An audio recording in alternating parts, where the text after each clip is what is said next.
richiesta relativa al Covid. Ovviamente il tema dell'incontro è le politiche attive per gli anziani, il ruolo delle associazioni e delle istituzioni, quindi dal versante istituzionale la consigliera potrà spiegare quali sono le iniziative della Regione per gli anziani, ha fatto riferimento poco fa il Presidente alla legge regionale sull'invecchiamento attivo e anche magari cosa prevedono i piani sociosanitari per gli over 65. Grazie, intanto ringrazio tantissimo per l'invito e mi fa piacere essere qua. Tutto nasce nel 2002. Già allora l'Organizzazione Mondiale della Sanità dava delle indicazioni, delle direttive ai Stati membri europei per le politiche attive sull'invecchiamento. Perché? Perché di fatto, insomma, penso che una scienza esatta sia anche l'anagrafica, la demografia, il fatto che comunque sappiamo che c'è un invecchiamento progressivo. E quindi cosa succede? Che dà delle direttive e da allora questo impegno diventa un argomento importante per l'agenda dell'Europa e dei suoi Stati membri, diventa anche importante per l'Italia e poi successivamente anche per il Veneto, perché di fatto, come giustamente si ricordava, nel 2017 nasce la prima legge. E dà delle direttive partendo dal presupposto che bisogna rafforzare, per vivere in modo sano e lungo, bisogna rafforzare quella che è la rete sociale, quindi aumentare gli accessi ai servizi sociali, rafforzare quella che è ovviamente la sanità, dare delle possibilità per quanto riguarda la promozione della salute e quindi cercare quantomeno di dare tutti gli elementi affinché la persona possa vivere a lungo e quindi anche nel benessere fisico e psicofisico.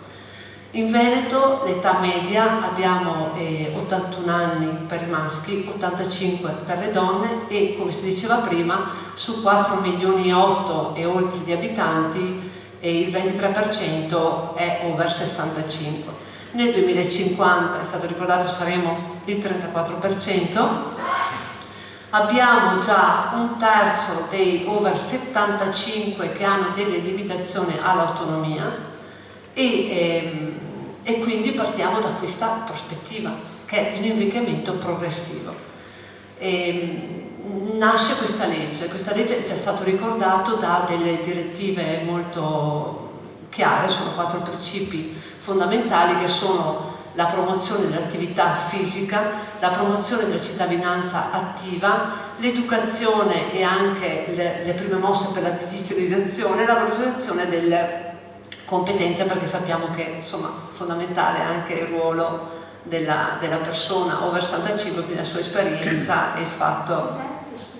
Il terzo è quello dell'educazione e dell'alfabetizzazione, della digitalizzazione, quindi quantomeno principi elementari della digitalizzazione. Tra l'altro dopo col Covid si punta nel programma successivo a 2 direttive principali, che sono quelle relative alla salute e al benessere e all'invecchiamento attivo nella comunità.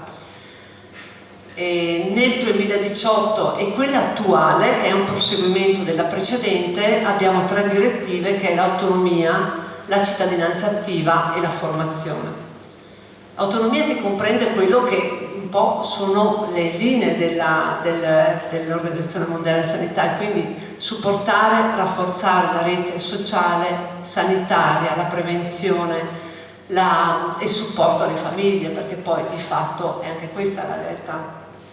Però io non voglio addentrarmi ancora in quella che è la legge, poi tra l'altro un ringraziamento anche da parte nostra alle associazioni, perché di fatto importanti sono queste nel ruolo attivo delle politiche per l'invecchiamento attivo, per cui tanto fanno, tanto è stato spiegato, ma la realtà è che se da una parte abbiamo queste direttive dell'Organizzazione Mondiale della Sanità e che indica come principali e come fondanti il supporto sanitario, il potenziamento della rete sanitaria, il potenziamento della rete sociale, la realtà del Veneto oggi qual è? La realtà del Veneto oggi è che circa 500.000 pensionati vivono con meno di 1.000 euro al mese.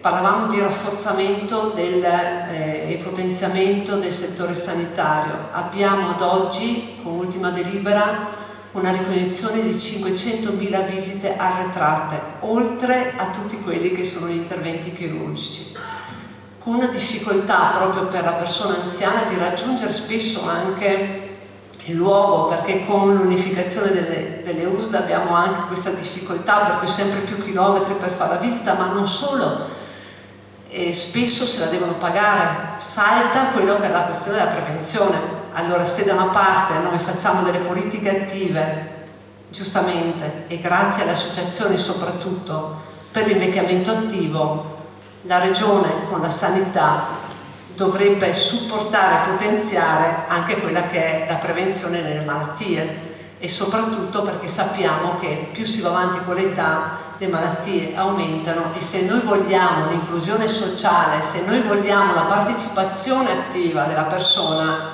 certo è che dobbiamo partire anche dalla sanità e dalla prevenzione, dalle visite, dagli screening.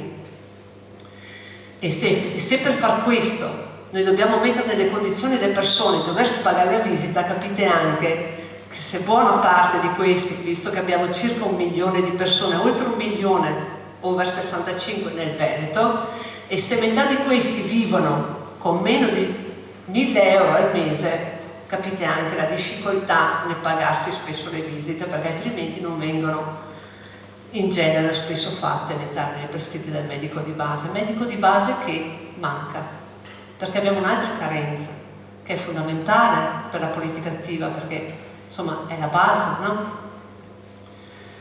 Ci sono 500 e oltre zone carenti nel Veneto, quindi medici di base che dovranno essere assolutamente integrati, con una prospettiva di ulteriore carenza nei prossimi anni, perché ci saranno pensionamenti, cosa che al momento con la scuola di formazione per i medici di base non saranno integrati nei prossimi anni, per cui andremo probabilmente in una situazione peggiore di quella attuale.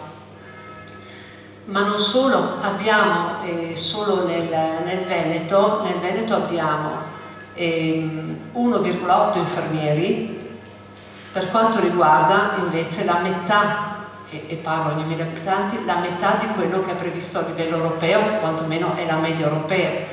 Per quanto riguarda i posti nelle case di riposo, sappiamo che tra l'altro le case di riposo sono sempre più ospedalizzate, nel senso che si va sempre più non autosufficienti all'interno delle case di riposo. Questo è positivo, perché di fatto cerchiamo di mantenere a domicilio sempre di più la persona.